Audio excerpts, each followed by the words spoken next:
Hello students, आज हम इस वीडियो में बात करेंगे डीएनएस स्पॉन्सरशिप के लिए जो आपका आईएमईसीटी रैंक का रिक्वायरमेंट होता है वो कितना होना चाहिए। आपका आईएमईसीटी रैंक कौन सी कंपनी में स्पॉन्सरशिप के लिए कितना आईएमईसीटी रैंक आना चाहिए। तो चलिए वीडियो के अंत तक बने रहिए, उसमें अपन कंपनी वाइज डिस्कस करेंगे आईएमईसीटी रैंक का क्या रिक्वायरमेंट रहता है। और चैनल पर नए हैं तो प्लीज चैनल को सब्सक्राइब कर दें।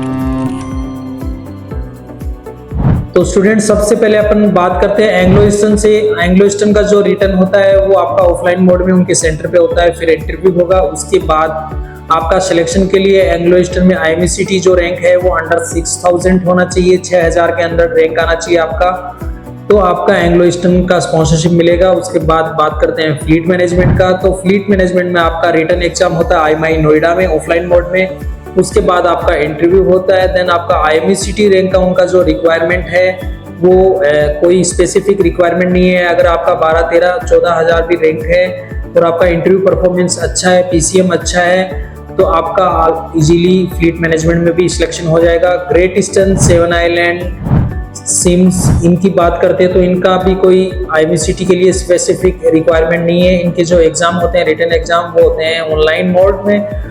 सिम्स का आपका होता है ऑफलाइन मोड में, और इंटरव्यू इनके जो मुंबई और दिल्ली में होते हैं। आईएमईसीटी रैंक का इनका कोई स्पेसिफिक रिक्वायरमेंट नहीं है।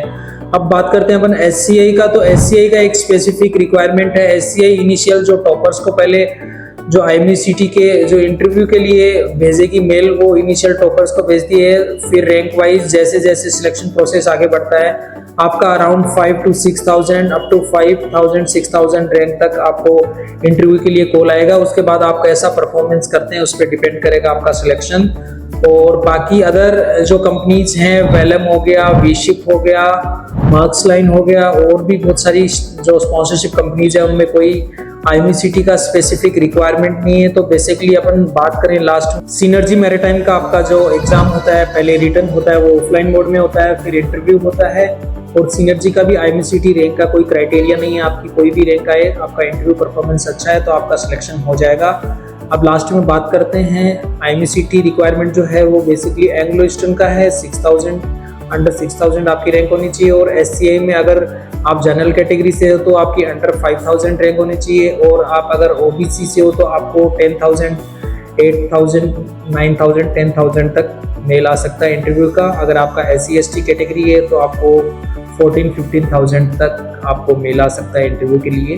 तो गाइज ये थी आईएमईसीटी रिक्वायरमेंट। तो बेसिकली आपको ज़्यादा कंसर्न करने की ज़रूरत नहीं है आईएमईसीटी रैंक के लिए फॉर द स्पॉन्सरशिप। स्टूडेंट्स, आपका कोई भी इंक्वायरी है related to IMECT, related to sponsorship, किसी भी पर्टिकुलर कंपनी के लिए क्या रिक्वायरमेंट्स हैं, कुछ भी डाउट हो आपको, हमारा गूगल फॉर्म यूट्यूब के ये अपने वीडियो के डिस्क्रिप्शन में दिया हुआ है लिंक, उसका वो फॉर्म फिलअप कर सकते हैं। उसके बाद हमारे मेंटर्स आपसे कांटेक्ट करेंगे और आपके डाउट क्लियर करेंगे। Thank you.